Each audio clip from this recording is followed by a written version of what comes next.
disability that makes reading, holding a book, or turning a page difficult or impossible. The content is copyrighted by the respective publishers. For more information, please visit us on the web at nfradioreading.org. The Niagara Frontier Radio Reading Service now presents a reading of articles and features from USA Today for the 8th day of December. Your readers today are Tom Scanlon and Tom Travers. As always, we start with page 1 of the USA Today, and our first article is titled, "Time is Short to Fix Healthcare Costs. Subsidies Expiring Soon, Lawmakers Still at Odds." Dateline, Washington. Well, as millions of Americans brace for their health care costs to skyrocket next year, President Donald Trump and Republicans control the Congress remain deadlocked over what to do about it. Time is running out. The White House and lawmakers are just a matter of weeks before federal subsidies are set to expire, potentially kicking roughly 5 million Americans off their health insurance. According,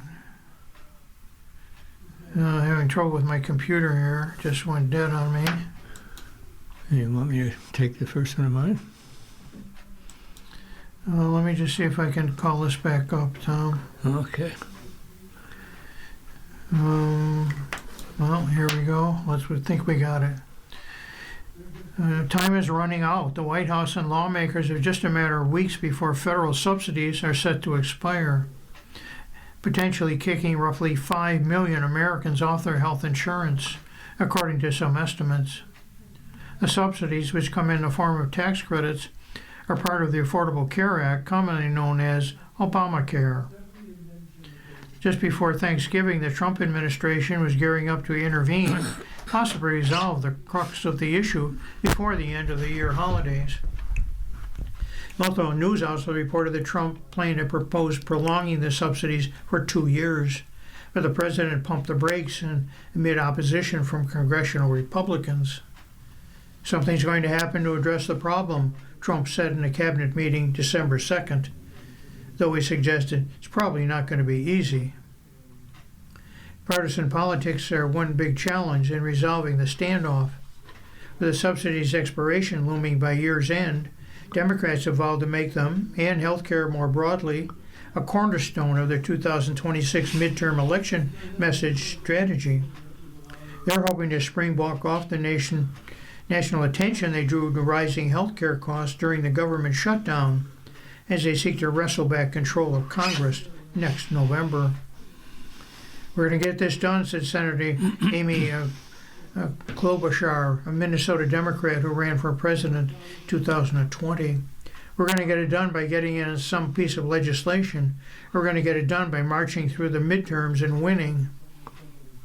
Though the Senate is expected to vote this week on a bill to address the problem, it's not clear exactly what legislation lawmakers will consider.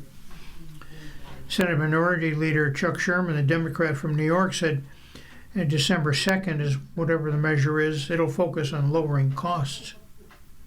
Regardless, serious challenges exist for any bill winning enough support to become law, giving the Senate a 60-vote threshold to overcome a filibuster. Also standing in the way of a possible Senate compromise, the Republican-controlled House of Representatives. Though a bipartisan group of lawmakers is pushing for an extension of the health care subsidies, many House Republicans oppose Obamacare generally and wouldn't support any plan that survives the Senate. Absent a last-minute breakthrough, some lawmakers are already warning the next Senate vote could end up being nothing more than a partisan exercise.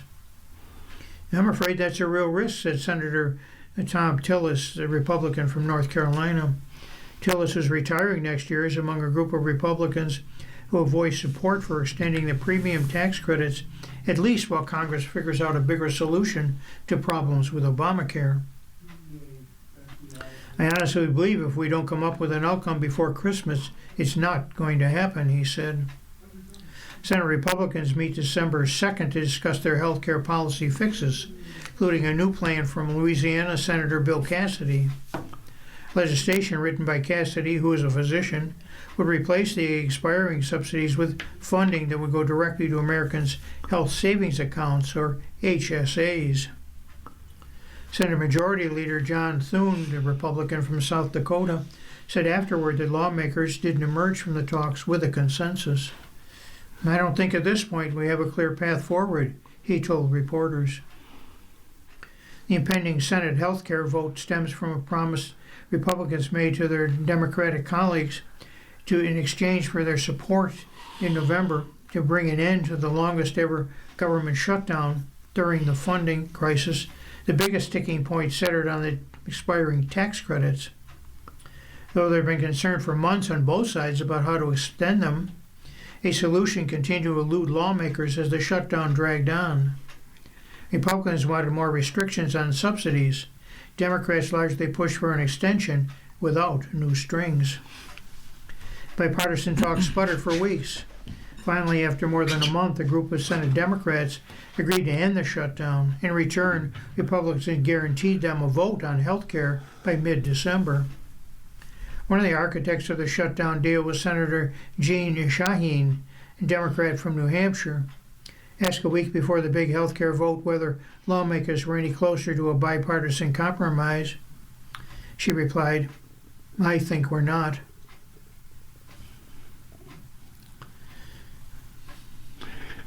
Okay, this next article is titled, "The High Court's OK of Texas Map Keeps Alive the Flurry of Redistricting."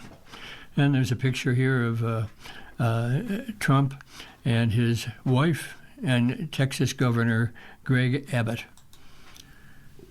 By allowing Texas Republicans to redraw the state's congressional map, the Supreme Court has kick-started a nationwide partisan arms race over who holds a critical level of power in Washington during the final 2 years of President Donald Trump's second term.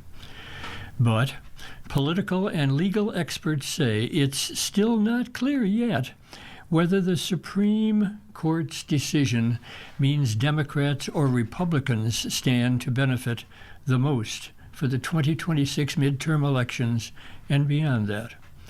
To date, 6 states have redrawn their maps that determine who voters can vote for to represent them in the U.S. House. At least another 8 states are considering that in what the National Conference of State Legislatures calls the biggest flurry of such activity since the 1800s.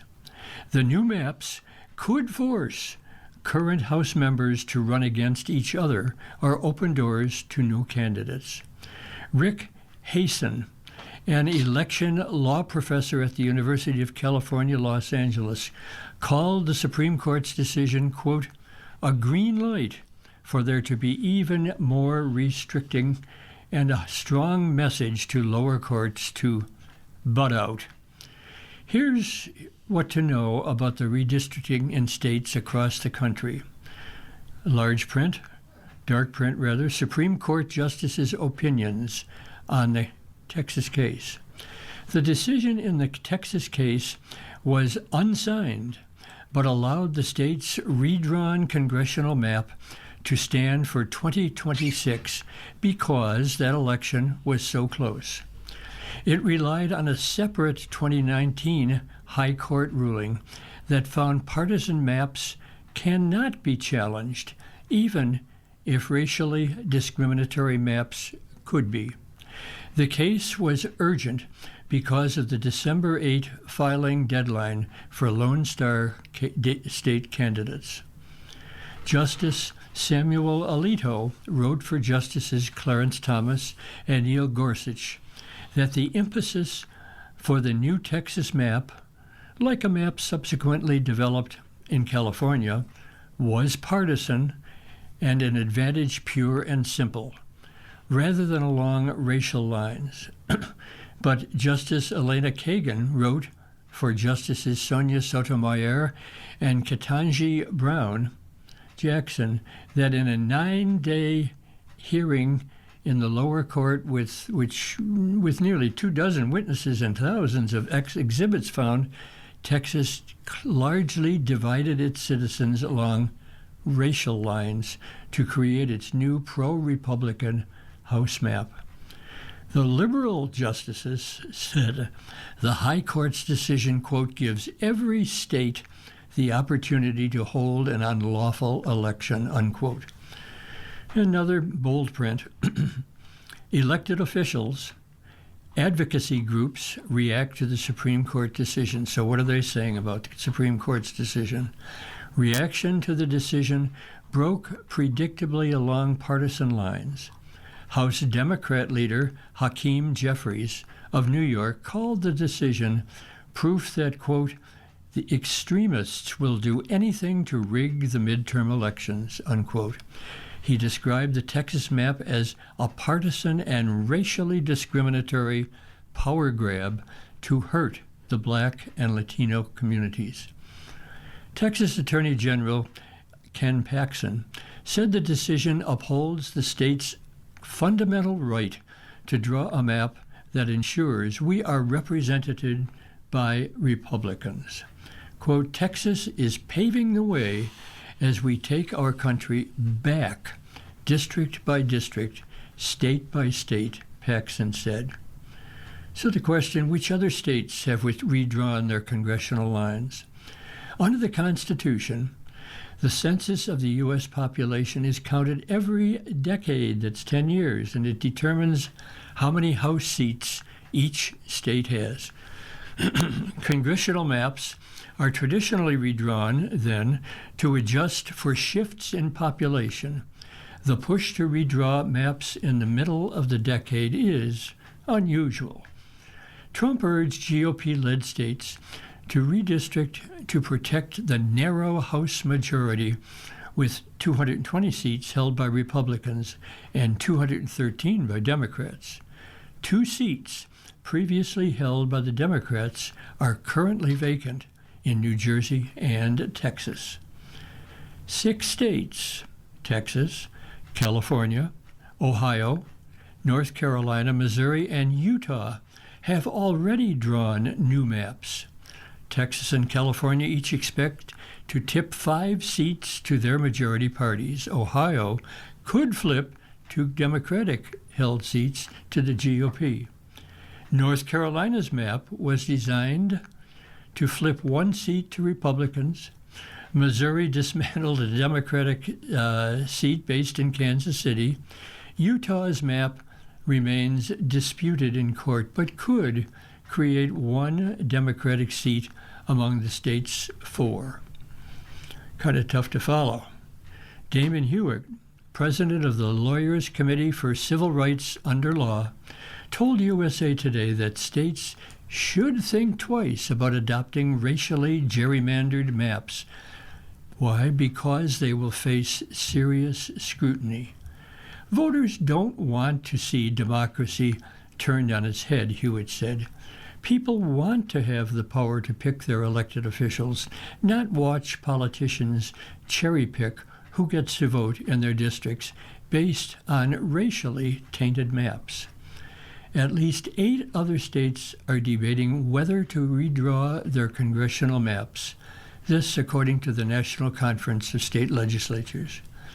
Virginia is debating a constitutional amendment for a new map that could allow Democrats to pick up a couple of seats. Florida kicked off its redistricting to push December 4th, aiming to hurt the chances of 2 or 3 Democratic incumbents, but nobody has proposed any maps yet. Maryland is also considering new map to potentially hurt Republican chances in 1 district. 4 more states, namely Alabama, Louisiana, New York, and North Dakota, weighed whether to draw new maps while waiting the Supreme Court's decision for Texas. And the bold print again, hardball stuff in Indiana as lawmakers debate redistricting. Indiana is in the thick of debate with a proposed map that aims to wipe out 2 Democratic seats to have an entirely Republican 9-member delegation.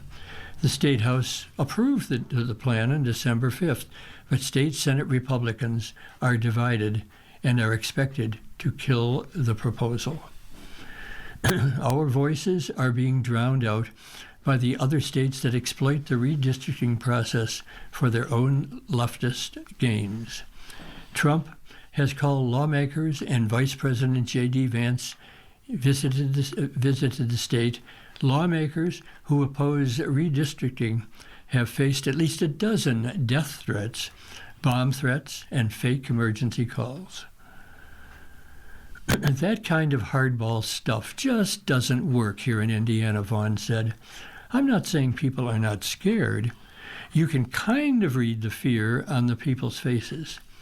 The threats are real. They're having an impact, but I think they're backfiring. Big money. Big money is involved. Study finds record costs of 2025 elections.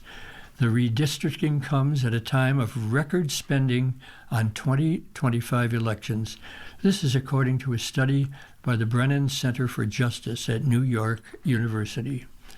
New Jersey's gubernatorial race was the most expensive in history and is likely to exceed $200 million, outpacing the previous high water mark of $144 million. California's ballot measures to allow redistricting costs nearly $140 million for the 7th most expensive in state history. That's California.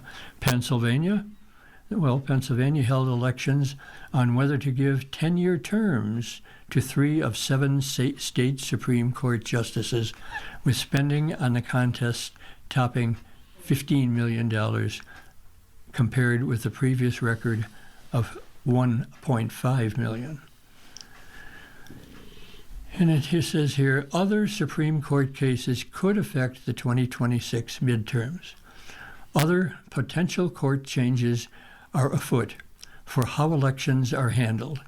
The Supreme Court heard arguments in October about a section of the 1965 Voting Rights Act, which aims to prevent congressional maps from diluting the votes of minorities by packing them into one district or spreading them out among too many districts. Justices have also agreed to hear 2 other election cases dealing with deadlines for counting ballots and limits on campaign contributions. The Republican Party opposes counting mailed ballots after Election Day, even if they are postmarked by then.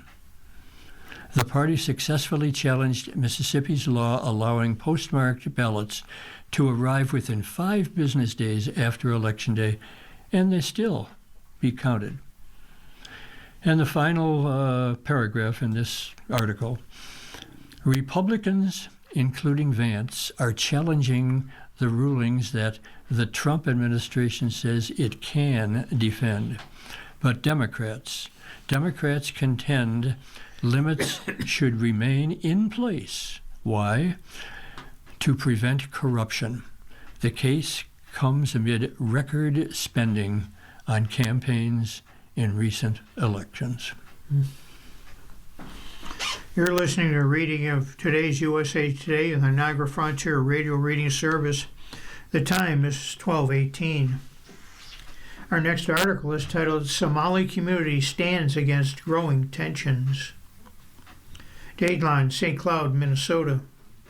The day after President Donald Trump called Somali immigrants in Minnesota garbage, more than 100 residents and elected officials gathered at a library to reassure their Somali neighbors they were still welcome in St. Cloud, a regional hub roughly an hour drive north of Minneapolis. Farhia Inman was among them. Inman, age 36, was born in Somalia and now calls St. Cloud home. The social worker and mother of 2 told the St. Cloud Times, part of the USA Today network, that the city made her whole, who she is today. Even amid tension, she knows there are people there who will support her. Still, Inman said, anti-Somali hate has found a home in central Minnesota, lurking in the comment sections of news articles and on social media. Racial and religious tensions have sometimes boiled over into violent threats, vandalism, and efforts to stop refugee resentment. It's really comforting to know we have allies that are checking on us, Inman said, but there are also quite a few that have the same thinking as the president. Fear and anxiety among the nation's largest Somali population in Minnesota reached new heights after Trump's comments, which he pointed to a massive fraud investigation.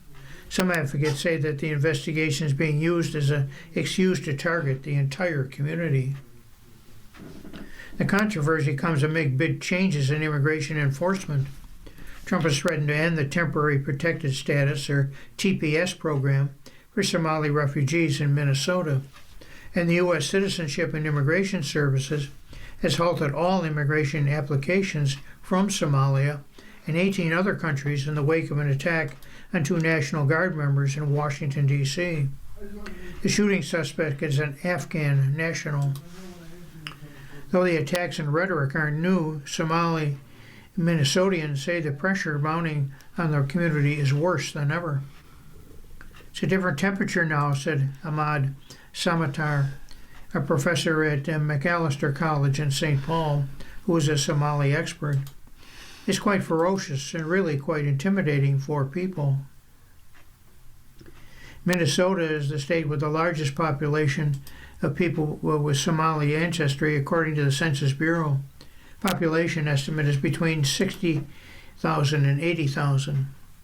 It's a hub that has grown since many arrived amid the country's civil war and famine dating to the early 1900s. The state was an attractive location in part because its success resettling Hmong refugees in 1970 and 1980s. The Star Tribune reported. A community formed in Minnesota as new arrivals joined relatives who had been assigned to be resettled in a place many found welcoming. Under the U.S. Refugee Admissions Act, now largely curtailed by Trump, refugees are resettled in various cities across the country by local affiliate organizations, but are free to move to be closer to relatives or friends. Today, many are U.S. citizens, permanent residents, and second-generation residents who have never known life in Somalia, Samatar said. They include police officers, doctors, academics, and business people, and more have become involved in politics. Trump criticized Somali immigrants in Minnesota when he first ran for president in 2016, saying they were, quote, joining ISIS and spreading their extremist views, end quote, the Guardian reported. His comments came after 3 Somali Americans were found guilty of trying to join the terror group, and the Islamic State took credit for a knife attack at a Minnesota mall. Trump has also frequently criticized the community's most high-profile elected official, U.S. Representative Ilhan Omar, the Democrat from Minnesota. Shortly after Trump began his first term, his rhetoric trickled down into local politics. 2017, former St. Cloud City Council member Jeff Johnson proposed a moratorium to temporarily halt refugee settlement in the city. The proposal failed but garnered national attention. Trump said he wanted to terminate temporary deportation protections for Somalis living in Minnesota because, quote, Somali gangs, end quote, were terrorizing the state without offering evidence or details. There were about 430 recipients of the status in Minnesota in 2003, according to the Immigration Law Center of Minnesota. The Trump administration vowed to review green cards from the 19 countries following the D.C. shooting. During a recent cabinet meeting, Trump ratcheted up his rhetoric about Somalis, saying they contributed nothing to the United States. I don't want them in our country. I'll be honest with you, Trump said. Their country's no good for a reason. Their country stinks. Trump's comments closing his December 2nd cabinet meeting came after reports that dozens of Somali immigrants have been charged with fraud for allegedly stealing $1 billion from Minnesota programs such as COVID-19 relief. Trump's statements brought out local officials to defend the larger community, saying Somalis had been an economic and cultural boon to the area. Minneapolis is proud to be home to the largest Somali community in the country, Mayor Jacob Fry said at a news conference. They are our neighbors, our friends, our family. They're welcome in our city. Nothing Donald Trump does will ever change that. Leaders in the state have a history of countering Trump's moves on immigration. When Trump signed an executive order in 2019 allowing state and local governments more power to reject incoming refugees, Democratic Governor Tim Walz approved continued resettlements. Walz, who Trump has called a grossly incompetent, also expanded upon policies that made the state attractive to refugees and approved programs providing driver's licenses, free college tuition, and health insurance to undocumented immigrants. On December 2nd, Walz welcomed support investigating and prosecuting crime on social media, but said indiscriminately targeting immigrants is not a real solution to the problem. Meanwhile, advocates in Somalia say they are feeling the effects of politicians' words. For Suleiman Adan, who is a second-generation Somali American, the recent attacks have felt inescapable. Pressure is worse than ever. I think we're past escalation, said Adan, Deputy Director of the Minnesota chapter of the Council on American Islamic Relations. I think the volcano has erupted. That pressure comes amid high-profile fraud cases involving some Somali residents. The scope has been difficult for many of the communities, said Samatar, the Macalester College professor. In a state that has treated Somalis with enormous graciousness and generosity and respect and help, that's painful. Trump and other elected officials like U.S. House Majority Whip Tom Emmer, the Republican from Minnesota, sought to associate the Somali community with fraud, pointing to a series of criminal cases. Since 2022, federal prosecutors have charged 78 people for their suspected roles in a $250 million fraud scheme. The scheme was tied to the U.S. Department of Agriculture's Federal Child Nutrition Program, which provides meals to children in need. The program expanded during COVID-19 pandemic, allowed wider food distribution sites if sponsored by a nonprofit. Prosecutors say the Minnesota's nonprofit Feeding Our Future and its partners operated sham-sponsored distribution sites, claiming to have helped distribute millions of meals while spending money on items including luxury cars, houses, jewelry, and resort property. Prosecutors said some providers acquired the names of eligible beneficiaries from facilities like addiction treatment centers and then used their information to submit inflated and fake reimbursement claims. The program, which cost $21 million in its first year in 2021, ballooned to $104 million in 2024. In a third case, prosecutors in September charged Asha Farhan Hassan, 28, in connection with a $14 million fraud scheme involving therapy for autistic children. Prosecutors allege that providers recruited children from parents in the Somali community, paying kickbacks and submitted reimbursements that were inflated or fraudulent. Walz has faced fierce criticism over the fraud schemes, and the state has since worked to strengthen oversight. Keisha Magan, a Somali American who formerly worked as a fraud investigator for the Minnesota Attorney General's office, wrote in an opinion column last year that Minnesota's public programs were more geared to flag recipient fraud instead of organizing provider fraud. But he added that fraudsters, many of whom came from his own community, also sought to exploit the feckless fear that establishment politicians and state agencies show when confronted with charges of racism or Islamophobia. The fraud allegations have a far-reaching impact, according to Sarah Greenberg, Hassan, executive director of Feeding Our Area Children Together. The St. Cloud organization is supported by part by people of Somali heritage who volunteer and have a place in the nonprofit board. Greenberg, however, Hassan said members of the FACT's board tried to resign amid the Feeding of Our Future scandal.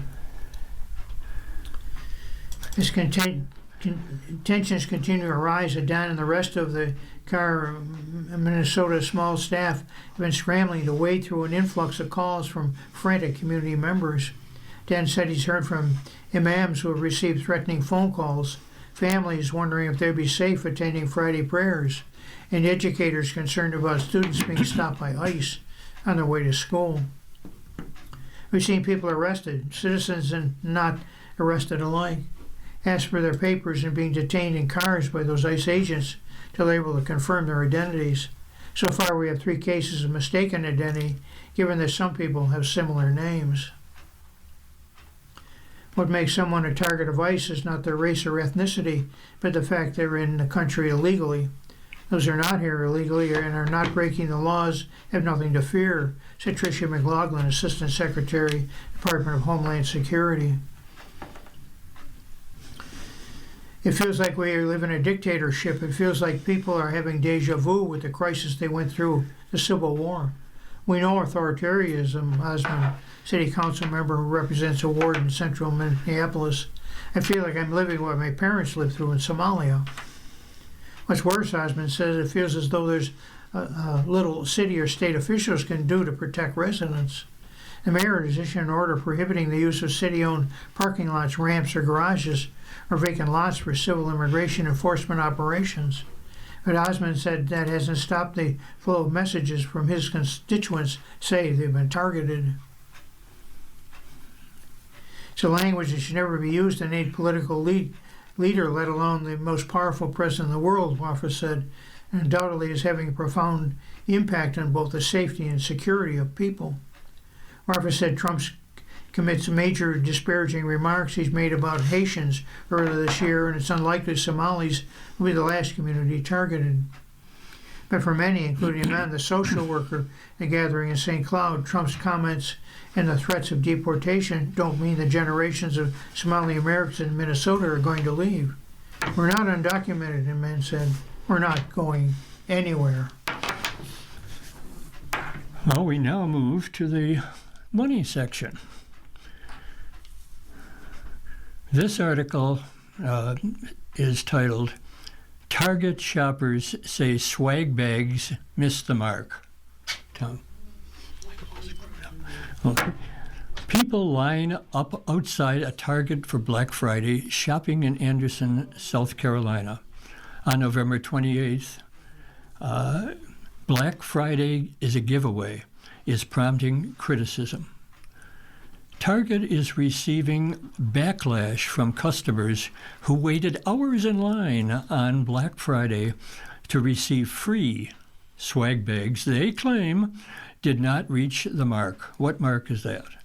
As part of a retailer's Black Friday deal, the first 100 customers at each store received a free giveaway bag packed with holiday favorites, this according to a Target News release.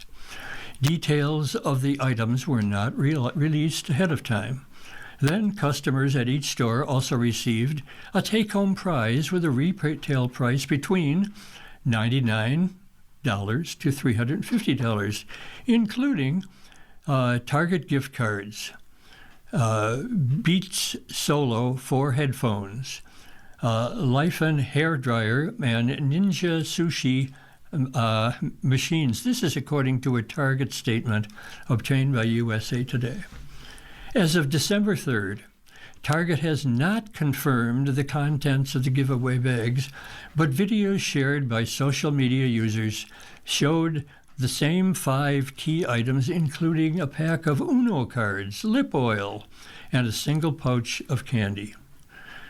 The hard, dark print, Target could have really done better.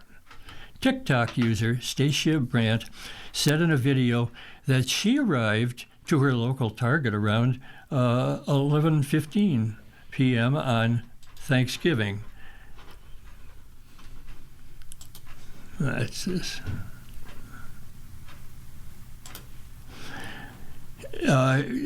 She said she felt as though she was taken advantage of. I feel like Target could have done really better, Brandt said.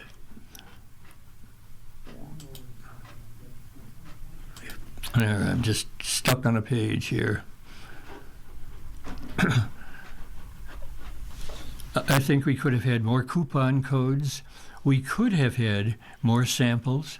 It just feels like not worth sitting in line for even an hour, even 30 minutes, honestly. Our next article is titled, Experts Say We Could See a Surge in Inflation. Will President Donald Trump's massive tax law passed in July turn out to be more sweeping than policymakers expected? The legislation, which Republican leaders dubbed as the One Big Beautiful Bill, contains giveaways so generous they could reignite inflation, many economists and strategists believe. What's more, they'll hit consumer pocketbooks early next year, which would make the path for the Federal Reserve and the economy a bit bumpy. Because the law makes tax changes retroactive through 2025, some analysts expect what J.P. Morgan Asset Management is calling a refund surge. The group's chief global strategist, David Kelly, wrote in August that the IRS believes far too much money will be withheld from taxpayers and refunds will surge in early 2026. Kelly and his team reckon the IRS will send an average refund of $3,200 to 104 million taxpayers, but both the number of taxpayers and the average refund payment could be even higher. That should boost consumer spending in a similar way to pandemic stimulus checks, Kelly wrote. Though since the money will benefit higher income customers more, they may not spend quite as quickly as the pandemic stimulus, which largely benefited middle and lower wage workers. There was some additional fiscal jolt, said David Kotoff, co-founder of Sarasota, Florida-based Cumberland Advisors, which has $3.3 billion in assets. The combination of more money juicing consumption and still easy monetary policy will cause inflation to pick up, he told USA Today. We're going to be boosting prices with pressure on central banks to lower interest rates at the wrong time, he said. Traders overwhelmingly expect the Fed to cut interest rates by another 0.25 percentage point when it meets in mid-December, according to the CME FedWatch tool. Meanwhile, experts of all sorts, from investment managers and economists to policymakers and social scientists, continue to debate the impact of drama from Washington, including stock and awe policies like detentions of illegal immigrants and mass firings on everyday Americans. Yes, I'm worried about the economy, Kotek said. I don't expect inflation to subside, roll over, and go down to some very low level. I do expect economic shock out of the economy that's been shocked daily. But Ed Al-Hassanani, portfolio manager at Columbia Threadneedle Investments, believes that concerns about fragile American consumers are overblown. The thinking goes, well, if you shock the confidence of consumers, they will become more conservative, they'll save more, they'll spend less, he said. Is there any evidence of that action of the U.S. consumers in aggregate? Absolutely not. Just no. Indeed, the data from Adobe shows that the holiday spending through Cyber Monday was 7.1% higher than a year ago. But Al-Sassani said others say there are forces bigger than consumer spending that may outweigh any increase in inflation. With a raft of surveys also pointing to a much weaker wage growth and lower core reserve services inflation within the next few quarters, we think a sharper than expected decline in inflation will push the Fed to continue easing policy beyond this month's meeting, analysts at Pantheon Macroeconomics wrote in a note December 1st. Al-Hassani is focused on wage growth, which has been slow since March of 2022. Without it, he believes inflation has no traction. The simplest explanation, I suspect, is there's just not enough demand in the whole system, he said. It's a low-pressure system, sort of a deflating balloon. The next article is about looming hunger. It says clock ticks for states to save food stamps for millions of Americans. It's an article by Medora Lee for USA Today. Tens of millions of Americans are in danger of losing their Supplemental Nutrition Assistance Program, or SNAP, benefits.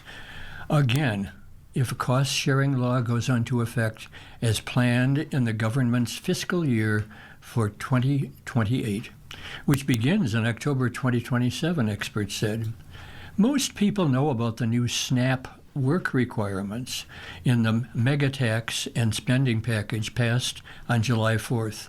But the seismic shift is the cost-sharing provision. The federal government has always fully funded SNAP benefits, but states must fund a portion of the benefits starting in FY28, which runs from October 2027 to October 2028. This is based on their payment error rates. Error rates measure how accurately state agencies determine eligibility and benefit amounts for participants and include both overpayments and underpayments. Though payments aren't required until FY28 and 25, SNAP, while error rates for FY25 aren't out yet, the latest data suggests most states would likely owe hundreds of millions of dollars, which they don't have, the states that is.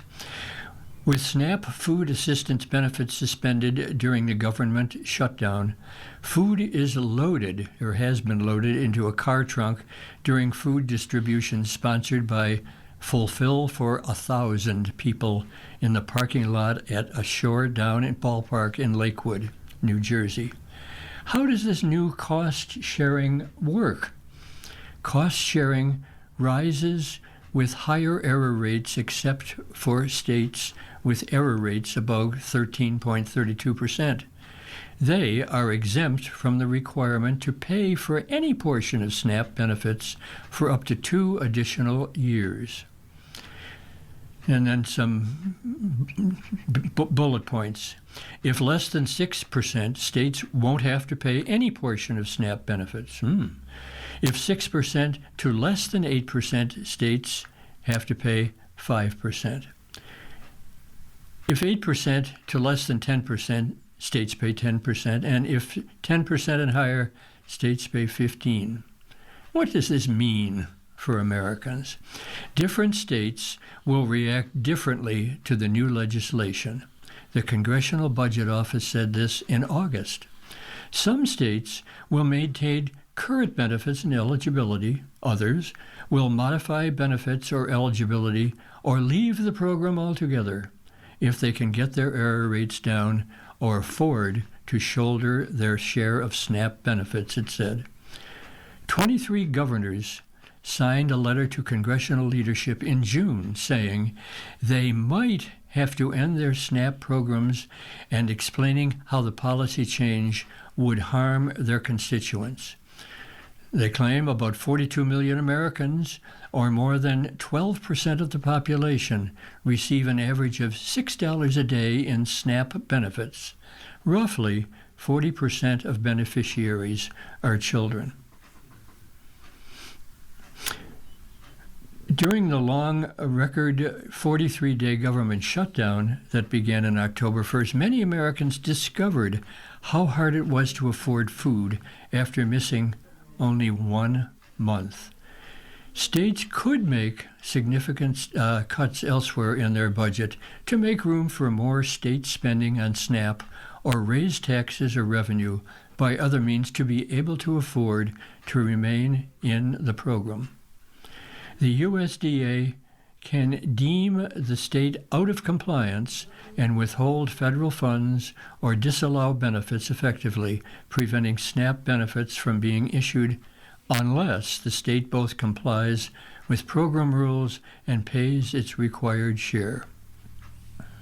In other words, while the USDA cannot cancel SNAP as a legal program per se, persistent noncompliance, including failure to pay the 15% match when required, could lead to a cutoff of federal SNAP funding.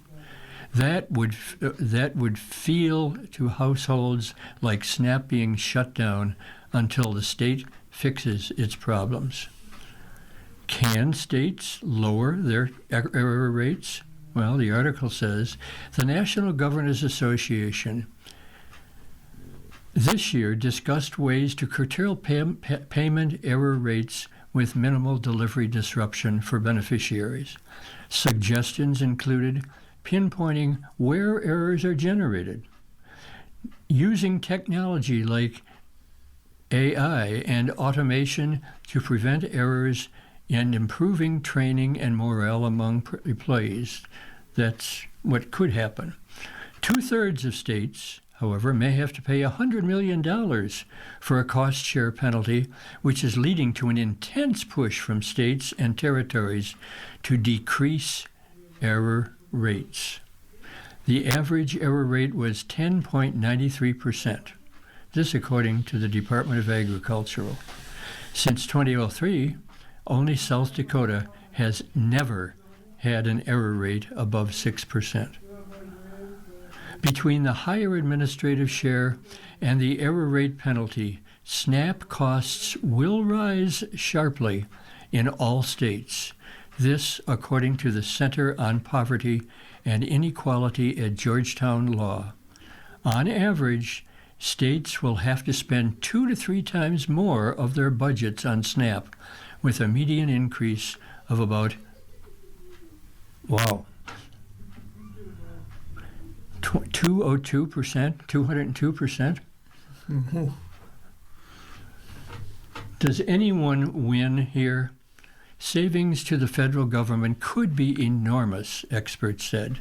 Savings to the federal government. Smetters estimated that discontinuing SNAP in just Illinois, for example, would save the federal government $5 billion to $6 billion in annual benefit costs, plus a relatively small amount of federal administrative funding based on the latest SNAP data. The government could choose, this is the last paragraph, not to enforce the law. But Bauer said the administration does not appear open to that idea because it insists it's rooting out fraud. Congress would have to pass a new law for the law to not take effect. You following all that? No. You're listening to Radium Today's USA Today and the Niagara Frontier Radio Reading Service. Time is 12:47.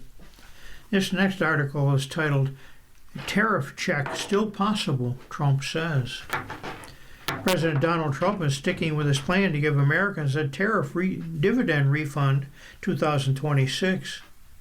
Trump discussed the potential checks in a 2-hour-plus cabinet meeting on December 2nd, during which he also called the affordability issue a Democratic scam and appeared to nod off.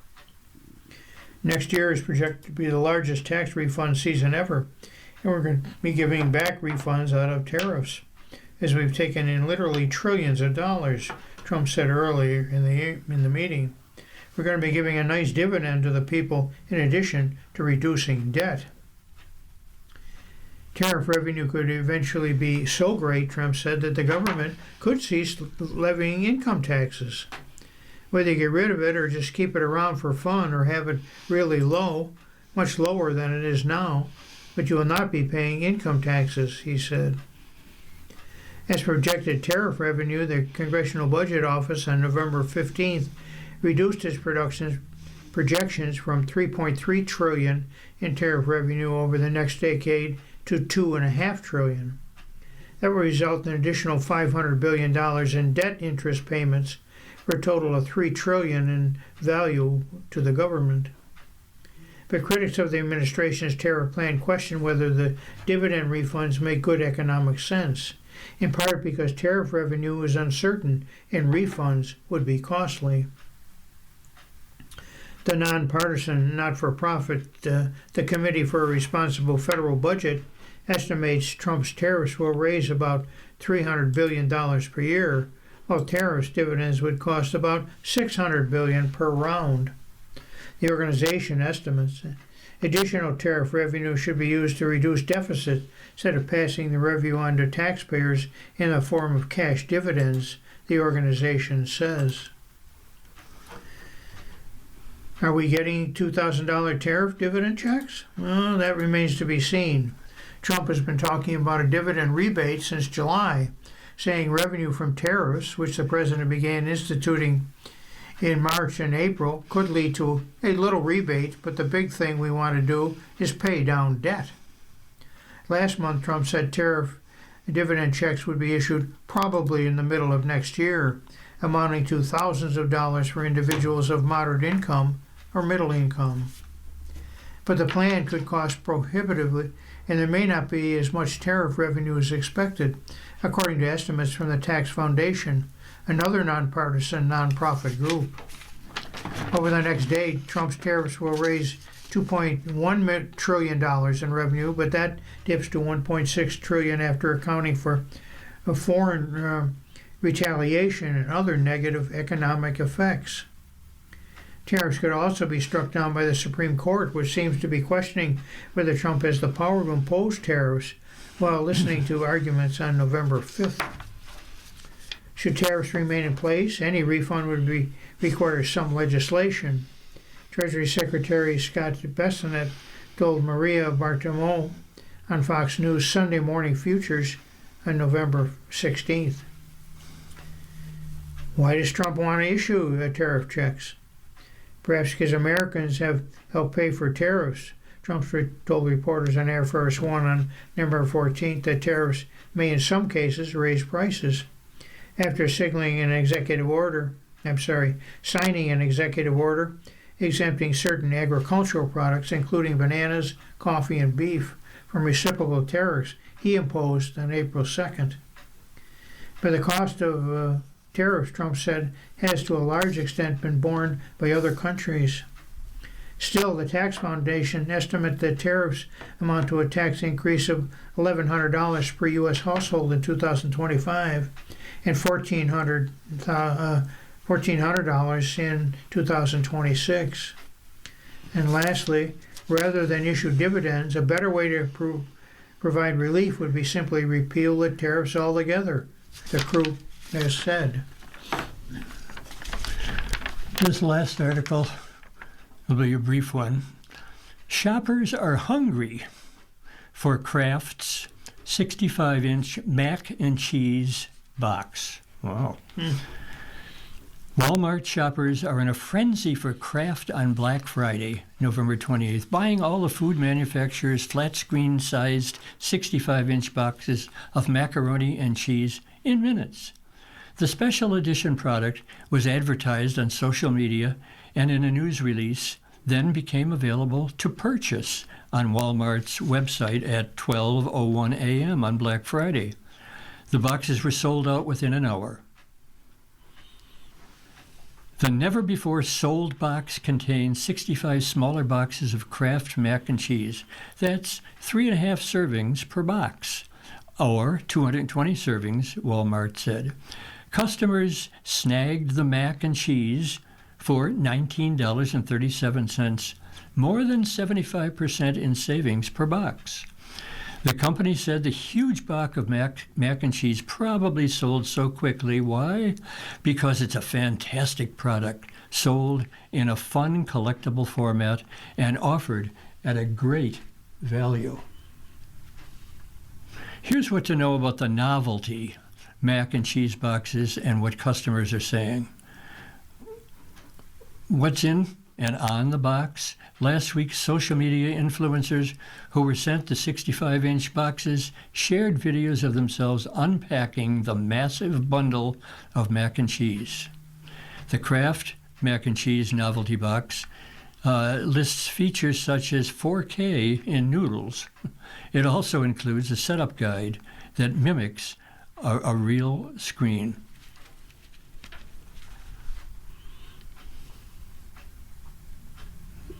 There are suggestions on what to do with it. Share with friends or family, or don't. Install display TV lingo for cooking macaroni. Stream TV lingo for add cheesing and powder and all that stuff. Okay, they blame the bots for having all these possibilities. One ex-user tagged Walmart and said the boxes sold out in 2 minutes. It was literally in my cart, the user wrote, with a crying emoji saying hit buy now and check out within 10 seconds. Will these be stocked in the future? Customers also pointed the finger at Walmart and Kraft.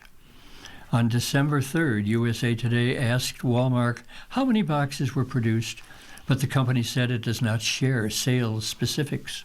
When asked whether the 65-inch boxes would be available on Walmart's website again, the retailer said it is always working with supplier partners, but had no news to share. I didn't get in on that. Did you, Tom? No. You're listening to a reading of articles from USA Today for the 8th day of December on the Niagara Frontier Radio Reading Service. We'll return for more readings after this short break. Your readers today are Tom Scanlon and Tom Travers. Challenges with vision loss and need help with your smartphone, sending emails, navigating the internet, and staying connected with your family. VIA, Visually Impaired Advancement, is offering free classes for seniors weekly at multiple locations with free assistance for your smartphone, email, and internet skills.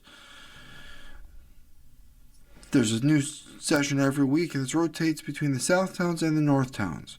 It's at your local Erie County libraries and at 10 a.m. and 11:30 a.m. For more information, call Elhana Porter at 716-888-4632. Again, that's 716-888-4632. If you're worried about food, heating assistance, or other basic needs for your household, help is available. Call 211 for local food pantries, meal services, and other supports in your neighborhood. That's 211. Available 24 hours a day, every day, with free and confidential referrals. Get the help you need today.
Hello, we're back.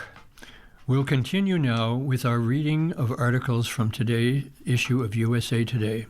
Your readers are Tom Travers and Scanlon. we're into the sports section. Miami, Alabama, edged the Irish for a final spot in the playoffs. Article by Paul Meyerberg. Miami replaced Notre Dame as the final at-large selection, and James Madison made the field as a second group of 5 representatives in the final college football playoff rankings, for those of you who are following this. Indiana, Ohio State, Georgia, and Texas Tech claimed the top 4 seeds. The Hoosiers beat the Buckeyes in the Big Ten title game and are the only unbeaten team in the Football Bowl subdivision. The at-large selections were number 5, Oregon, number 6, Ole Miss, number 7, Texas A&M, and number 8, Oklahoma, followed by Alabama and Miami. An uncompetitive loss to Georgia in the SEC championship game wasn't enough to offset the Crimson Tide's resume, which included an earlier win against the Bulldogs. The Hurricanes closed the regular season, winning 4 in a row, and had a head-to-head win against Notre Dame. Now, rounding out the 12-team field were 2 teams from the group of 5 in number 11 seed. Tulane, and number 12 seed, James Madison. Then there was Indiana, Georgia, Ohio State, and Texas Tech, and they will have a bye to the quarterfinals. Games in the opening round are held on the home field of the higher-ranking team. The matchups are Oregon hosting James Madison, Ole Miss hosting Tulane, Texas A&M hosting Miami, and Oklahoma hosting Alabama. Tulane won the America by beating North Texas and was the highest rated group of 5 teams. That earned the Green Wave the one guaranteed playoff berth for the non-major conferences. And the final paragraph is, but James Madison was a surprising second addition out of the Sun Belt due to chaos in the ACC, which resulted in an 8-5 Duke winning the conference title game over Virginia. Mm-hmm. This next article is on international soccer. Glimmer of hope. U.S. men get best case scenario in World Cup draw groupings. The draw for next summer's World Cup went about as well as possibly could for the United States men's national soccer team. The Americans are assured of playing 2 teams, Paraguay and Australia, that they've played this year. It could be all 3 depending on the outcome of European playoff. Turkey, which the USMNT lost to in June, is the highest ranked of the 4 teams vying for the final spot in Group D. The Americans have winning records against both Paraguay and Australia, including identical 2-1 victories over both teams this fall. Of the 4 European teams, the USMNT is 2-2 against Turkey, has a losing record against Romania and Slovakia, and has never played Kosovo. Our friendlies are prepared for us potentially. Our full World Cup draw, defender Chris Richardson said, I think it'll be good. Regardless who we get for the final spot, it's good for us to have already played. The USMNT will not learn that last opponent for another 3.5 months. Turkey and Romania face off in one European qualifying playoff game, and Slovakia and Kosovo in the other on March 26th. The winners advance to play each other for a World Cup spot on March 31st. The USMNT will open the 48-team tournament against Paraguay on June 12th in Los Angeles, plays Australia on June 19th in Seattle, and wraps up the group staging June 25th against the European team in Los Angeles. We can go into it really feeling really good, Christian Pulisic said. We played against these teams recently. We know more or less what they're going to look like. We know they're tough opponents as well. We're not taking anyone lightly. Still, the USMNT is facing a much smoother road to the knockout rounds than, say, England or France. England has 2018 runner-up Croatia, USMNT World Cup nemesis Ghana, and Panama in its Group 1, while France has 2022 African champions Senegal, Erling Haaland and Norway in the winner of the Intercontinental Playoff. The USMNT caught a break when Paraguay was drawn. Should have gone to Group C, but Brazil is the top seed in that group, and countries from the same confederation cannot play each other. So it was moved to the USMNT's group. The Americans also dodged Norway and Egypt in the opener, and Croatia, then 22 semifinalist Morocco for the second game. Even that third game could wind up being below stress if the USMNT already is placed in the knockout rounds locked up by then. It does set up well, but we also know that just because it sets up well on paper doesn't mean it will go that way. Defender Tim Ream said, "We have to focus on ourselves. We know the minimum of what it would take to beat these teams, and you can't play a tournament like this by playing the minimum." The top two teams in each group are assured of advancing to the knockout rounds, but it's at this point that the USMNT tends to run into trouble. The US men have gotten out of round of 16 just once in the last 95 years, and that was more than 20 years ago. Led by Landon Donovan, the USMNT reached the quarterfinals of the 2002 World Cup before losing eventual runner-up to Germany. With this World Cup on home soil, fans' expectations for the Americans to make a deep run are high, and their draw will do nothing to dampen those. But USMNT coach Mauricio Pochettino cautioned against looking too far ahead. Maybe teams like Argentina, which had Lionel Messi and is the defending champion, can start strategizing a road to the final, Pochettino said, but the Americans cannot afford to take their focus off the group stage. With the U.S., our first game is the final of the World Cup, Pochettino said. Then the seconds needed to be the final of the World Cup, and the third. There's another reason not to look too far ahead. USMNT's path gets trickier in the knockout rounds.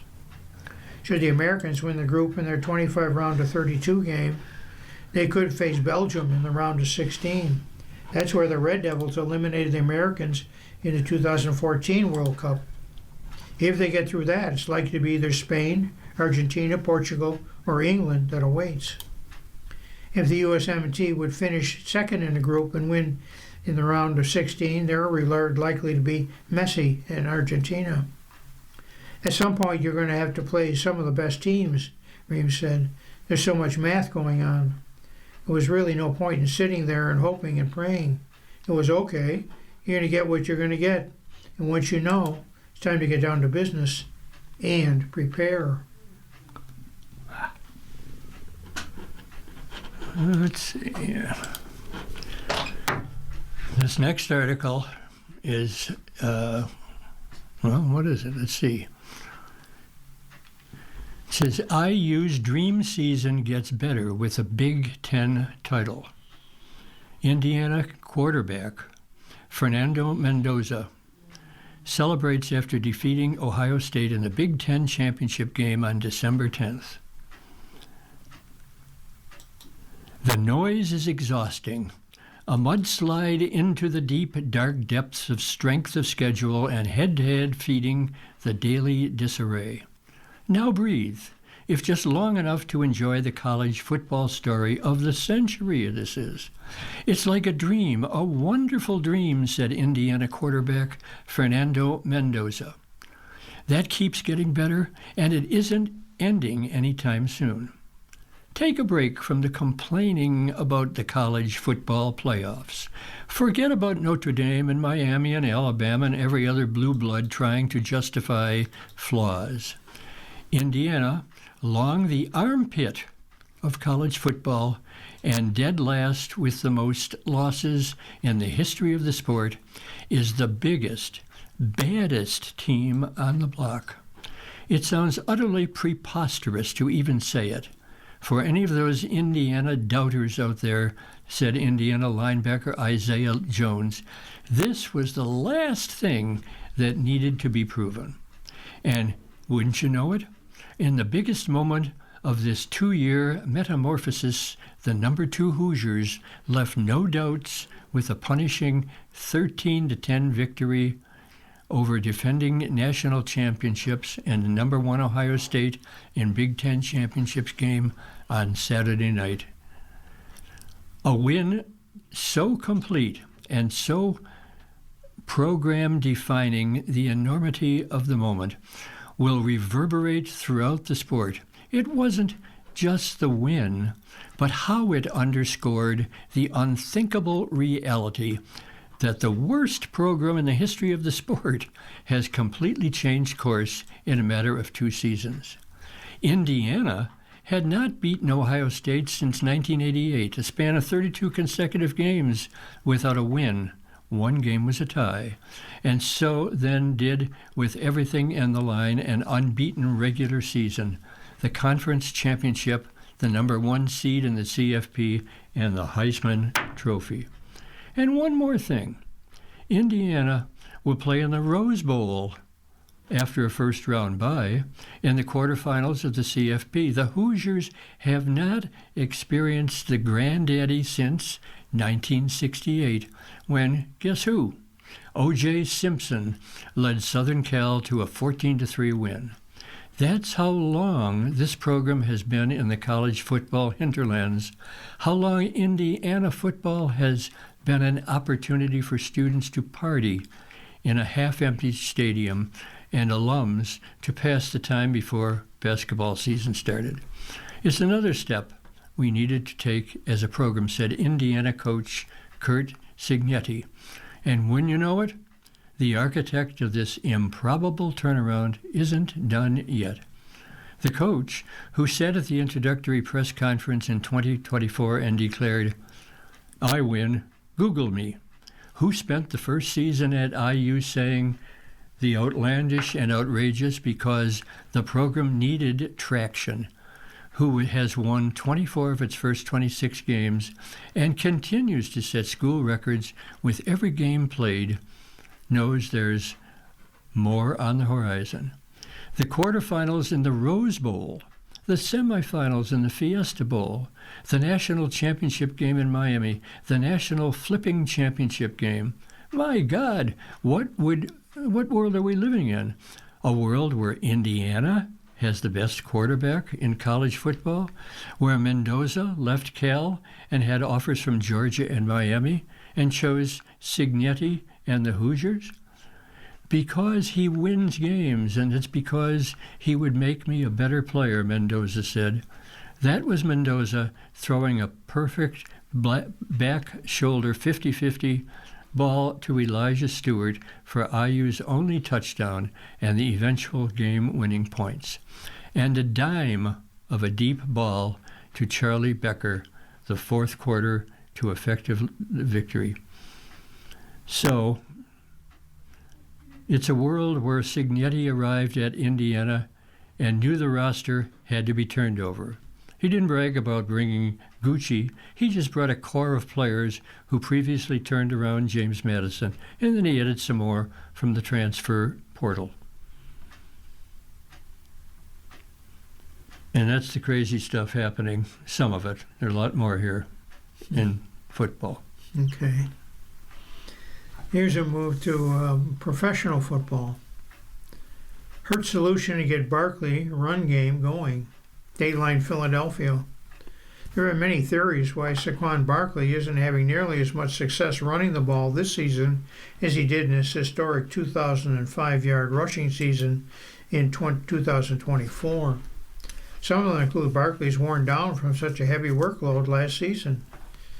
He has dealt with a groin injury that's landed him on the injury report twice this season. The offensive line is banged up. Defenses are focusing on stopping Barkley first. and so on.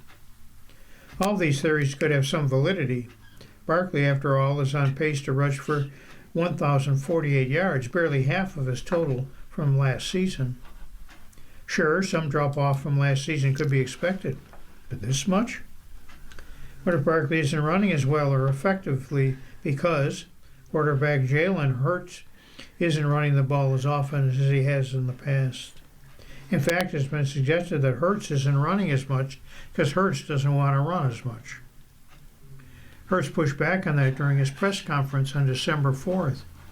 If you don't mind me asking, how did we come to that conclusion or rationalize that, Hurts said. Then he said, I've always been focused on doing whatever it takes to win, and always put my energy on trying to bring the game plan and the strategy to that week to life. I'll continue to do that. Let's look at the numbers. Hurts has rushed for 84 times for 329 yards through 12 games this season. He's on a pace to rush 119 times for 466 yards. Hurts' rushing yardage is less than Chargers quarterback Justin Herbert's this season. Herbert has 353 yards rushing, a season high. The Eagles will face Herbert and the Chargers on Monday Night Football this coming, that'll be tonight on ESPN, assuming he plays through a broken left non-throwing hand. Since Hurts became a full-time starter in 2021, he's never rushed less than 139 times in a season. 2022, Hurts ran 165 times, despite missing 2 games with a shoulder injury. Last season, Hurts ran 150 times, despite missing 2 games with a concussion. Since 2021, Hurts has never rushed for less than 605 yards in a season. But Eagles coach Nick Sirianni made it seem like the fewer rushing attempts this season are designed to preserve Hurts for late in the season and the playoffs.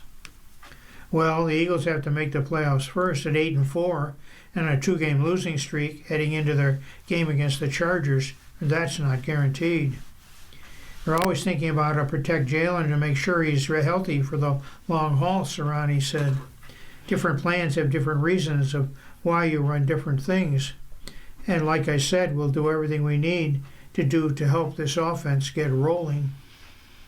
Jalen is talented in running the football. He's talented also holding the backside defender when he doesn't run the football.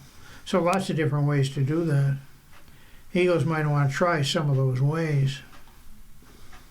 I don't think anybody wants to come out of a game with Jalen having 15 design carries, Sirianni said.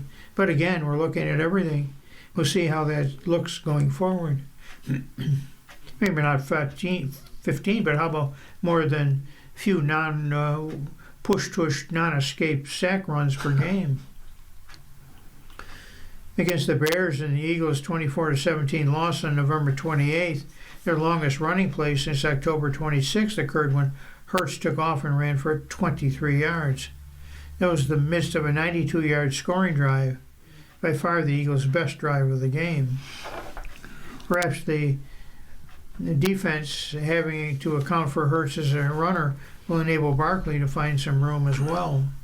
And of course, Hurts stretching the defense with his passing can help. That too has been inconsistent this season.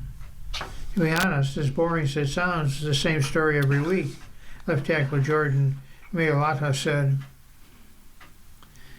"We're one block away. We got some new stuff on this week, and we hope we can execute up front." Could the new stuff simply be the old stuff, but done more often? This next article, is about soccer. Title, Macy Steals Critical as Inter Miami wins the title. Fort Lauderdale, Florida. This is everything David Beckham was saying that he dreamed about more than 19 years ago when he started down the road that produced Inter Miami. It was a dream that included championships. It included great players. But it never could have included the greatest player turning a championship match on its end in the manner that Lionel Messi did Saturday afternoon, December 6th. The stat sheet will forever record that Macy had 2 assists as Inter Miami defeated the Vancouver Whitecaps 3-1 before a sold-out crowd for the MLS Cup final at Chase Stadium. What it doesn't show or say is that the trophy might well be on its way to Western Canada if it had not been for a defensive gem by Macy. Yes, the play of the match was a steal by Macy that led to a goal, which led to a party breaking out. More about that steal in a minute. First, though, the fun stuff. This is the moment I had been waiting for and that we as a team were waiting for, Macy said. It's very beautiful for all of us. They deserved it. Joyous players lingered on the confetti-littered field for an hour after the match, and never mind that darkness had settled in over an empty stadium that they will no longer call home. Macy is happy to send off defender Alba, midfielder Busquets in style. Then there's a picture of Macy holding up the championship trophy.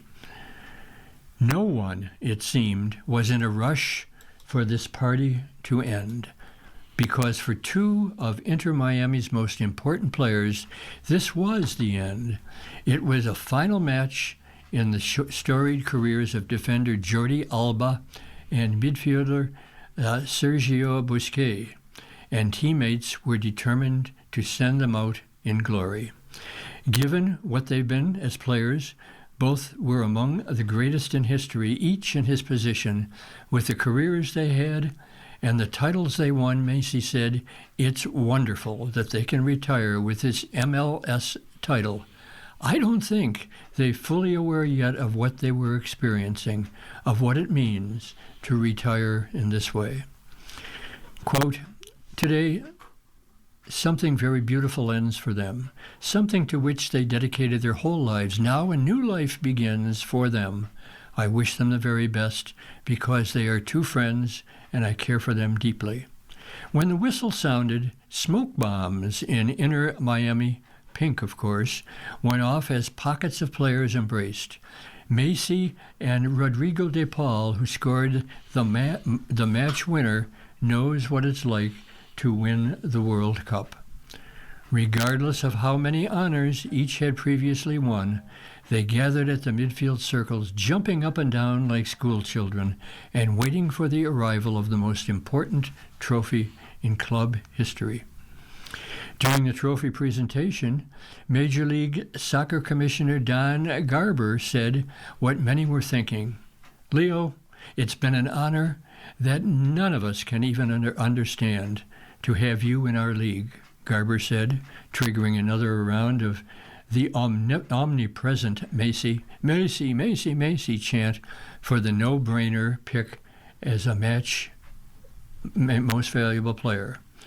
And bold print, superstar Macy's defensive gem is the turning point of this title match. Macy always has been known for his goals, his passes, and his dribbling. What sometimes get shortchanged is his dogged determination to win the ball back at critical times in matches, which is exactly what happened in the 71st minute of the match.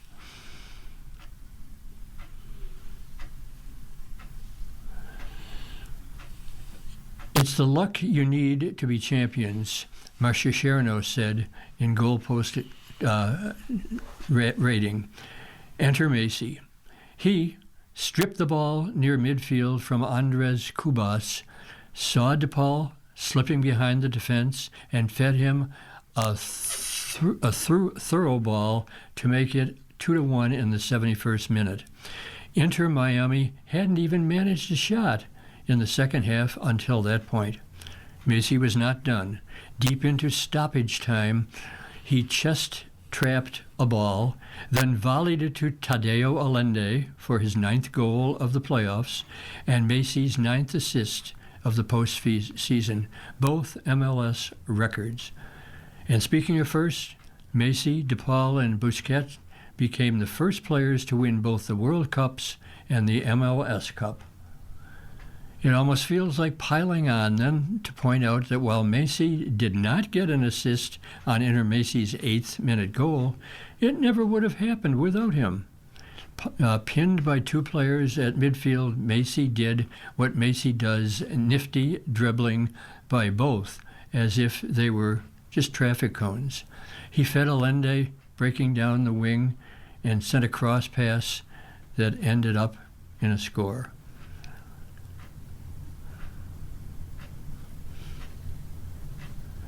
The proud papa reigning over the celebration was Beckham, whose contract with the Los Angeles Galaxy and MLS helped pave the way for him to eventually become a team owner. It means everything, Beckham, a new team owner, said. Obviously, I started this journey over 19 years ago, and this was always my dream. My dream was to bring a club to this city and be successful, and also to bring in the best player in the world. Tonight was icing on the cake and the cherry. Next season, the club will move to Miami, Freedom Park. If ever there was a way to give Chase Stadium a send-off, this was it. Broward County, too. It was just 10 miles to the west and 173 days prior that the county won a different cup, the Stanley Cup, via the Florida Panthers. No word, though, on whether Macy plans to take MLS Cup for a dip in the Atlantic, a la Matthew Tkachuk. The Panthers, of course, this is the second last sentence. The Panthers, of course, have won 2 titles in a row. What's next for Inter Miami? Quote, we always said, once we get that first star, you go for the second, Beckham said, and the third. Good luck. Our last article for the sports section is Hot Stove National League Baseball article. Nationals acquired top Mariners prospect for a lefty reliever. In a trade that snugly fits the needs of a team in transition and another in winnowing mode, the Washington Nationals acquired top catching prospect Harry Ford from the Seattle Mariners for left-handed reliever Jose A. Ferrer. The team announced on the eve of baseball's winter meetings. Ford, age 22, is a consensus top 100 prospect who made a 6-at-bat debut for the Mariners this past season. Of course, he's blocked from a full-time role in Seattle by Cal Raleigh, who hit 61 home runs, most ever by a primary catcher, and finished runner-up in the American League MVP voting. The Nationals also acquired right-hand pitcher Isaac Lyon, a 10th-round pick in the draft in July, who pitched 12 1/3 innings at lower Class A Modesto in 2025. The trade marks the first significant swap for new National Baseball Operations Chief Paul Tobani, who will have weightier rebuild chips to ponder, such as All-Stars Mackenzie Gore and C.J. Abrams, once the meetings commenced Sunday. That was yesterday. Ferrer, age 23, is a potential potent yet for now inconsistent bullpen piece who's toggled through a high-leverage relief roles for the Nationals the past 3 years. He served as their part-time closer after the trade of Kyle Finnegan to Detroit. Recorded 11 saves. Ferrer gets his fastball up to 98 miles an hour, also features a 97-mile-an-hour power sinker. At iffy command has resulted in a career 1.27 whip. That's walks plus hits per inning pitched. Still, Ferrer has 2 years of service time and can slide nicely into a defined role in the Mariners bullpen, anchored by all-star closer Andre Munoz. Seattle won the AL West and reached the 7th game of the AL Championship Series before falling to the Toronto Blue Jays. Ford was the 12th overall pick in the 2021 draft out of an Atlanta high school. He had a career .832 OPS in the minor leagues. He hit 16 homers at Class AAA Tacoma this year. Ford should find an immediate opportunity in Washington, yet with veterans Keibert Ruse though signed to a modest contract through 2030, suffering through 2 seasons of poor production and injury. Russ has 72 adjusted OPS over the past 2 seasons. You are listening to a reading of today's USA Today on the Niagara Frontier Radio Reading Service. The time is 29 minutes after 1. And this first article in the Life section is about celebrities, and it's about a person named Dave Coulier. It says Coulier is again diagnosed with cancer after being cancer-free. It's an article by Ralphie Aversa, and it says for USA Today. And the article reads, actor Dave Coulier has been diagnosed with cancer again.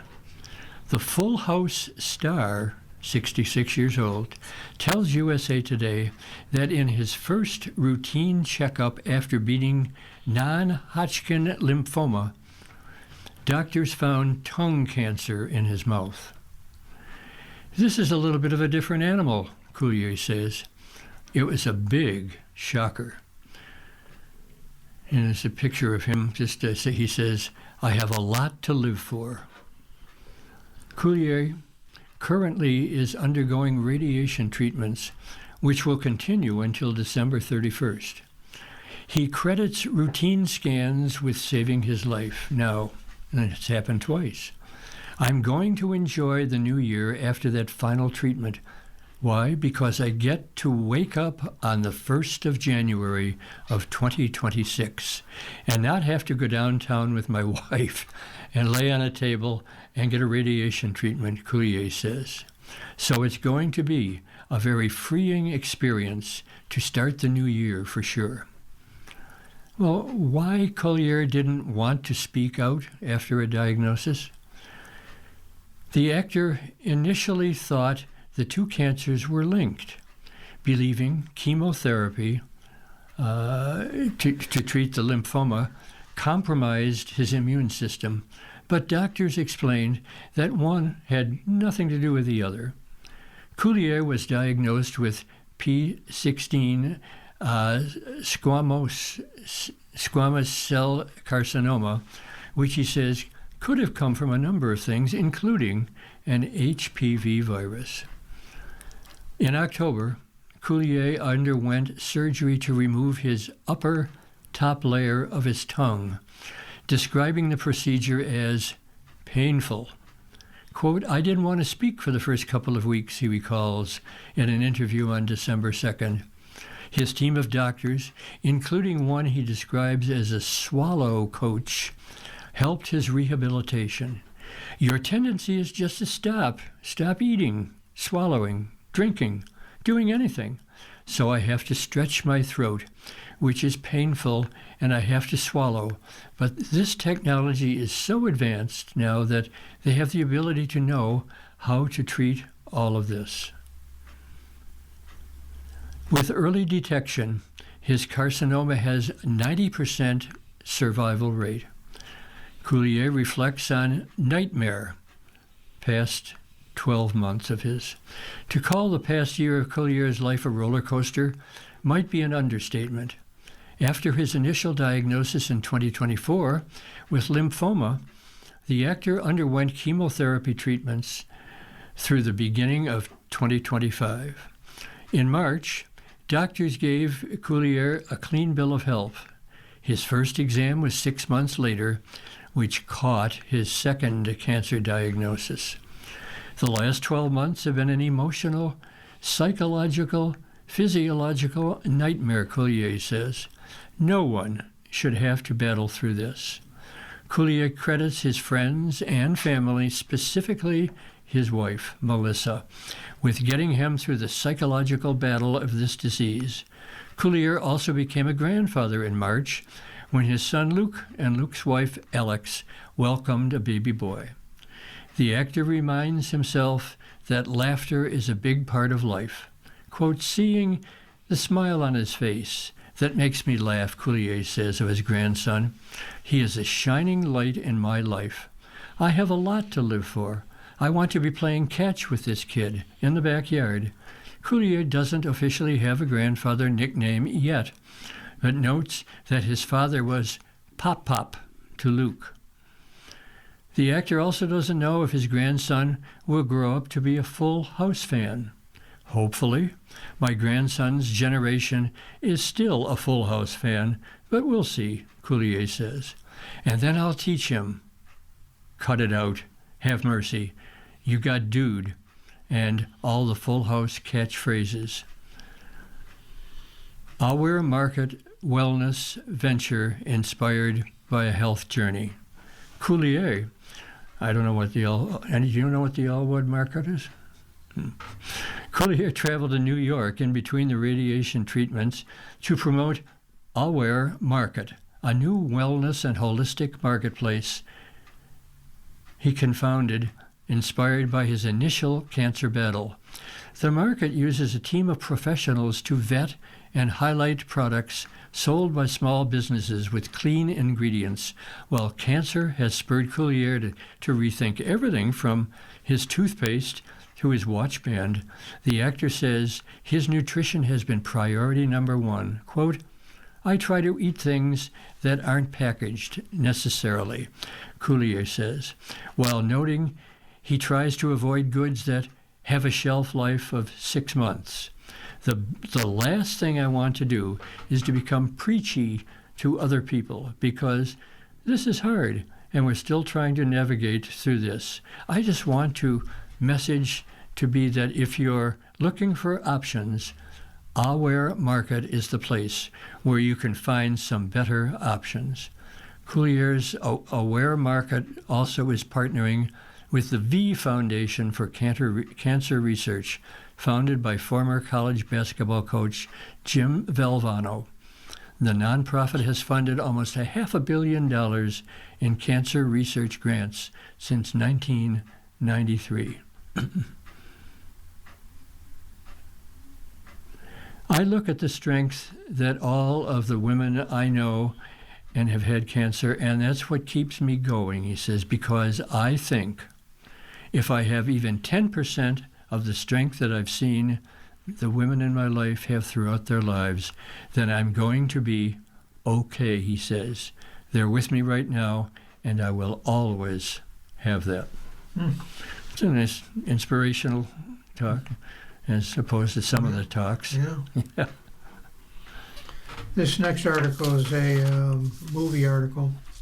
Norwegian newcomer carries truth, compassion, and sentimental value. Inga Ibsdottir Lilias was home alone with a preschooler when she got the news of her Gotham Awards nomination. I just had made oatmeal for dinner because I was exhausted and being in a bad mood that day. She jokes, this sentimental value scene stealer. We're going to watch a movie when my publicist texts me the news. That was surreal. Lilias, age 36, has steadily become an early Oscar favorite for her spellbinding turn and sentimental value, now playing in theaters. We've also won Best Supporting Actress from the National Board of Review. In the Norwegian drama, she brings quiet grace, profound empathy to the role of Agnes, a former child actress who's caught between her willful older sister, Nora, played by Renee Seinveves, and their distant director dad, Gustav, played by Stellan Skarsgård. Agnes is the peacekeeper and the glue that holds the family together, even as she carries some of her own trauma from childhood. It's a character that resonates strongly with Lilias, who was raised in an eccentric household in Gaul, Norway. Her parents ran a theater company, and she was exposed to a lot of art and different ways of thinking about the world. She's an older sister and a younger brother of whom she was fiercely protective growing up. Some of her earliest memories are of acting alongside her brother in a youth theater production of Waiting for Godot, directed by their dad. I love my siblings more than anything until I had my own kid. That opened the love box even more, said Lilias. who's married to actor Gunnar Eriksson. Come on. Up to that point, these were the two most important people in my life. I would still do anything for them. That huge love really influenced me in this character. Agnes has tremendous love for her sister. They have small conflicts and disappointments, but there is no jealousy. Lilia's Oscar clip moment, as it were, arrived late in sentimental value. Agnes goes to check on Nora, who is struggling with depression for years and has recently holed up in an apartment with no contact. Agnes delivers a screenplay written by their dad, and through tears, Nora slowly begins to recognize herself on the page. The gut-wrenching sequence culminates with the sisters embracing on the bed, commiserating over their family dysfunction and how they've always tried to look after one another. When the scene starts, you don't know Nora's mental health issues from the past, Lilia said, but that's very much present for Agnes. She's always scared that something's going to happen. That just made me very emotional in the moment. And I was still really emotional when Nora starts reading the script. Just watching this character from the outside and seeing what this moment means to them. O'Connor Trier, who directed and co-wrote the film, saw more than 100 actresses to play Agnes, but was instantly drawn to the grounded truthfulness that Leia brings. There's not a false note with her, Trier said. In her close-ups, when she's looking at the other characters, you feel her taking them in. There's a lot of compassion in her character, and that's not easy to play. Everyone loves Inga because she's such a warm and caring person. I'm just so happy to have found her. Before Sentimental Value, Lily has primarily worked in Norwegian TV and theater, but she's had many lives outside of acting. At age 17, she lived in Brazil as a foreign exchange student. She fondly remembers watching Brazilian stories, Once in a Blue Moon and Tropical Paradise, both feature another Oscar hopeful, the secret agent star, Wagner Moura. We met at Telluride Film Festival, which was really nice, Leia said. I used to watch his telenovelas. That's how I learned Portuguese. She firmly believed that actors should experience other jobs outside the industry. Over the years, she's worked as a dental hygienist, is really bad at it, and a drama teacher. Now, that's a lot of fun and very rewarding. She also found familiar caring for senior citizens. It was sad sometimes because you don't feel like you get to do enough, but it was a nice job and it had something in common with acting, Linnea said. In the nursing home, you're working with people who have lived long, long lives, and for a lot of them, these lives are slipping and they can't remember. So you're the detective in a way, trying to figure out whose these people are.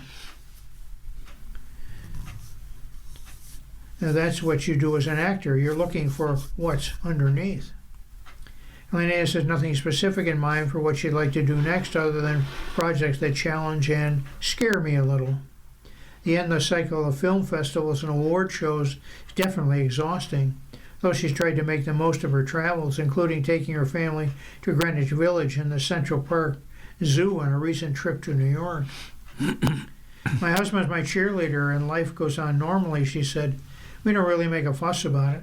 He goes to work and I go to work, and our son doesn't really know that much of what's going on, she says with a laugh. My son keeps asking me, why do you want to go on this trip? I try to explain to him it's not necessarily a want thing. It's a job and you have to do it. But it's nice to come home to real life. And this next article is about Paul Anka. Remember Paul Anka? Music? Paul Anka has always conducted his career this way. It's an article by Melissa Ruggieri for USA Today. Paul Anka is 84 years old. The Canadian-American has been a songwriter, writer, and a singer since he was 13 years old. He has composed more than 900 songs and recorded more than 120 albums. And there's a picture of him all decked out in a nice white suit. Paul Anka is touring and putting out albums at 84 years old. He also has a Broadway musical in the works, which is titled Provided by Paul Anka Productions. And he doesn't plan to stop anytime soon. If you're standing still, they're throwing dirt on you, Anka tells USA Today. Curiosity is a beautiful thing when I live within myself. I don't live as an 84-year-old, knock wood. I like myself. I don't live as an 84-year-old. I pretend I'm in my 50s. People ask about retirement, but how many books can you read? How many TV shows can you watch? I can still perform. I own the space when I'm on stage, and I don't want to stop. Anka is a thoughtful conversationalist who shares stories with the sagacity of someone who has lived a fascinating life. He's talking about the president. But his immense career, one that includes writing lyrics to Frank Sinatra's My Way and penning the immortal, instantly recognizable jazz instrumental that opened The Tonight Show with Johnny Carson for 30 years, he receives its due spotlight with Paul Anka, His Way, an HBO documentary which premiered on December 1st. The 100-minute film is bookended by Anka's performance at the 2023 Times Square New Year's Eve celebration, but throughout charming video and stills, along with current interviews, concert footage, and time with his family. His son-in-law, actor Jason Bateman, makes a vocal cameo, by the way, and beloved Bernice Dogs paint the background for his momentous career. From his young heartthrob years, when the late 50s, early 60s swoon-alongs Diana, Puppy Love, and Put Your Head on My Shoulder topped the charts, and Hearts through this time, hanging with the Rat Pack in Las Vegas. I was the luckiest teenager in the world, he says, now of the education he absorbed from Sinatra and company. Anka already had established himself as a significant star. Doja Cat samples Anka. I don't know what that means. Doja Cat samples Anka, Drake, and TikTok Spotlight Enduring Appeal. The film veers into the century when Anka, who sustained success throughout the decades writing hits for Tom Jones, She's a Lady, Sammy Davis Jr., I'm Not Anyone, and himself, You Are, Having My Baby, Times of Your Life returned to the charts. There was the Rock Swings covers album, posthumous Michael Jackson songs, and shared studio time with Drake, Don't Matter to Me, originally written for Jackson. A few years ago, Doja Cat sampled Put Your Head on My Shoulder in Freak, and more recently a wave of TikTokers discovered Shoulder, which is turning it into a typical TikTok trend which tickles Anka in the documentary. It also is a telling moment when he runs into some Gen Zers from New York while in Tokyo. As soon as they realize who he is, mouths drop and phones are brandished for selfies. Anka sees the generational endurance wherever he faces an audience. He has just returned from shows in Chile and Mexico City, the latter for a crowd of 10,000, and excitedly recounts seeing younger faces singing along. I've got kids coming to the show. Are they 90% of the audience? No, but they're here, he says. Olive oil, exercise, and clean living keep Anka spry. Got that? Olive oil, exercise, and clean living. Anka is unfailingly humble and appreciative of his sustained success. A new album, quote, Inspiration of Life and Love, drops February 13th. A round of U.S. dates kick in January 2nd, and others follow. But he also has lived a life conducive to longevity. Every morning, he chugs a shot of olive oil with lemon, one of several regimens he maintains to preserve his voice. A lifetime of regular exercise and mostly shunning meat also has benefited his stamina.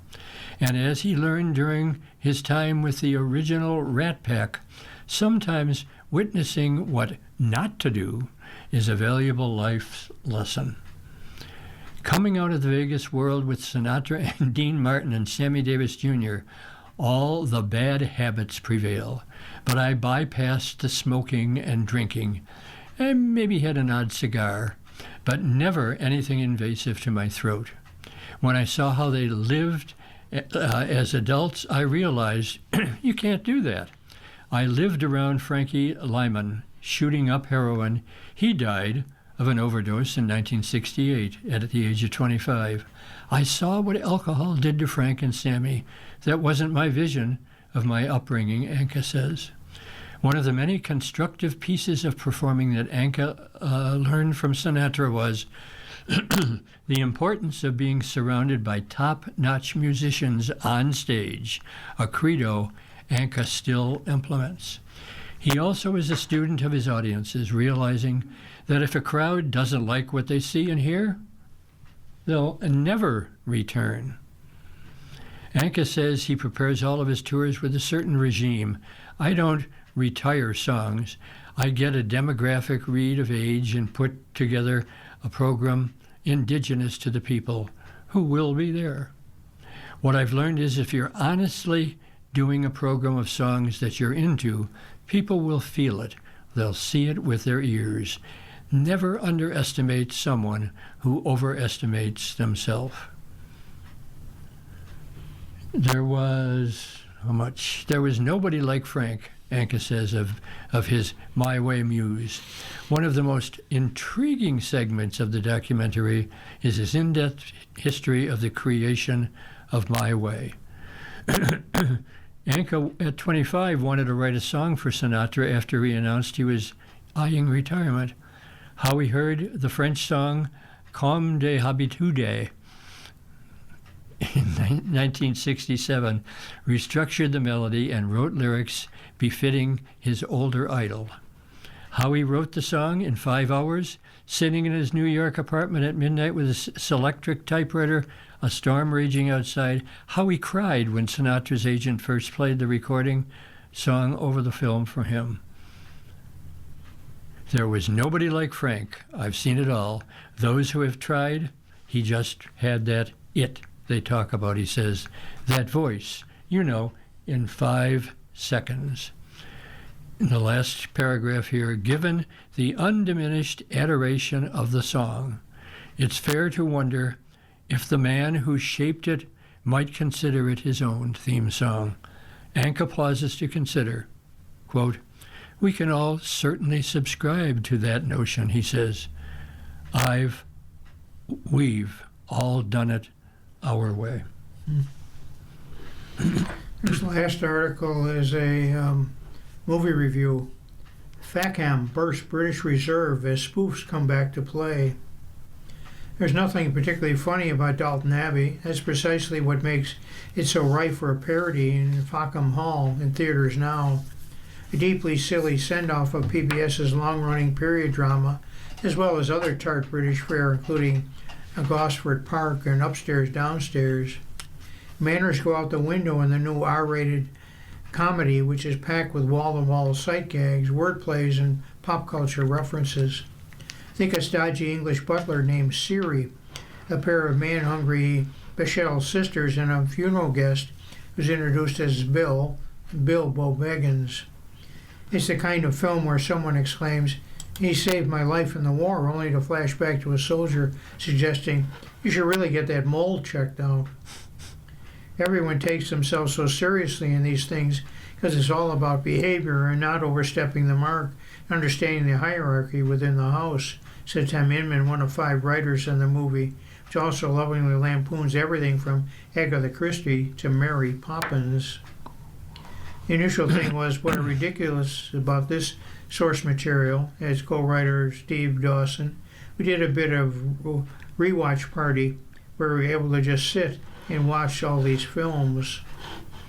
Fackham Hall joins the time-honored tradition of slapstick parody movies with pratfalls, fourth wall breaking absurdity that's largely indebted to Mel Brooks and the Monty Python troupe, who helped usher in the genre to mainstream in the 70s and 80s, along with Airplane, trio Zucker, Abrahams, and Zucker. Like forebears, the comedies played dead straight.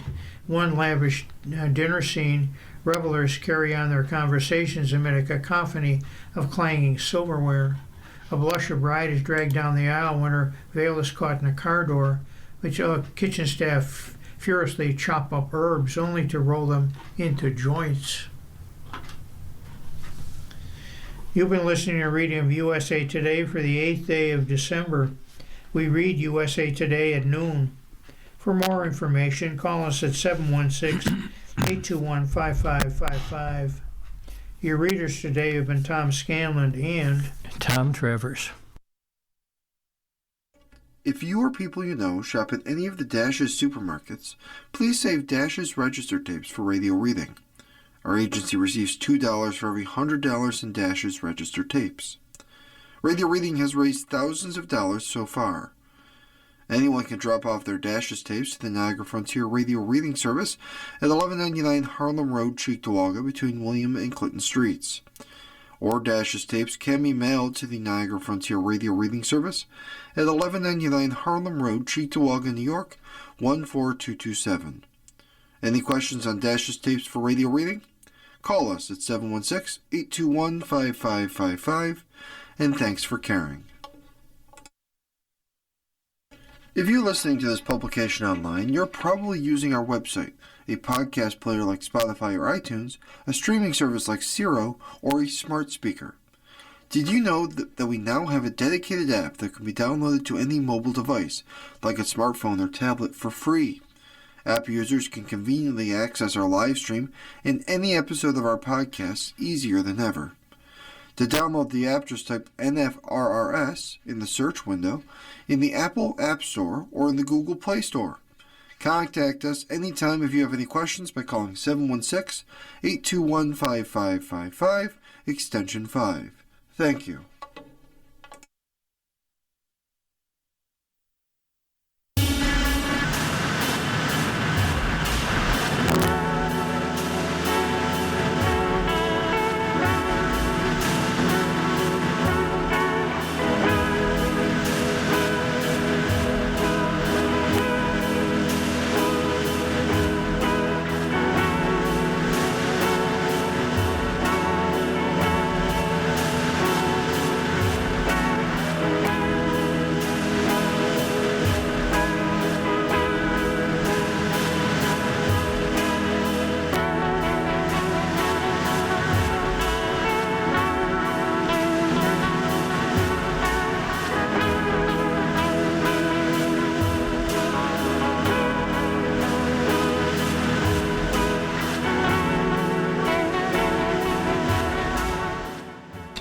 Coming up next on the Niagara Frontier Radio Reading Service, we have episode number 6 of Boat Baby by Vicky Nguyen.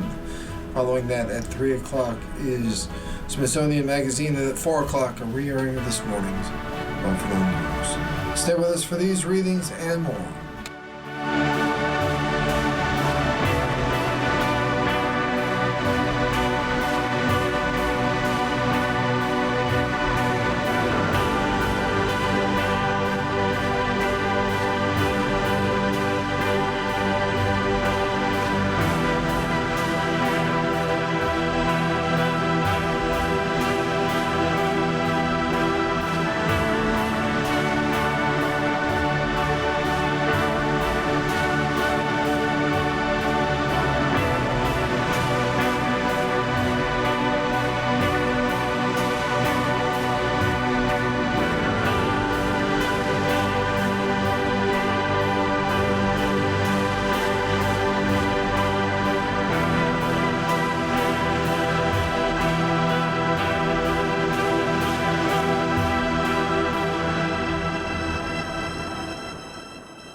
following program is intended for listeners who are blind, have low vision,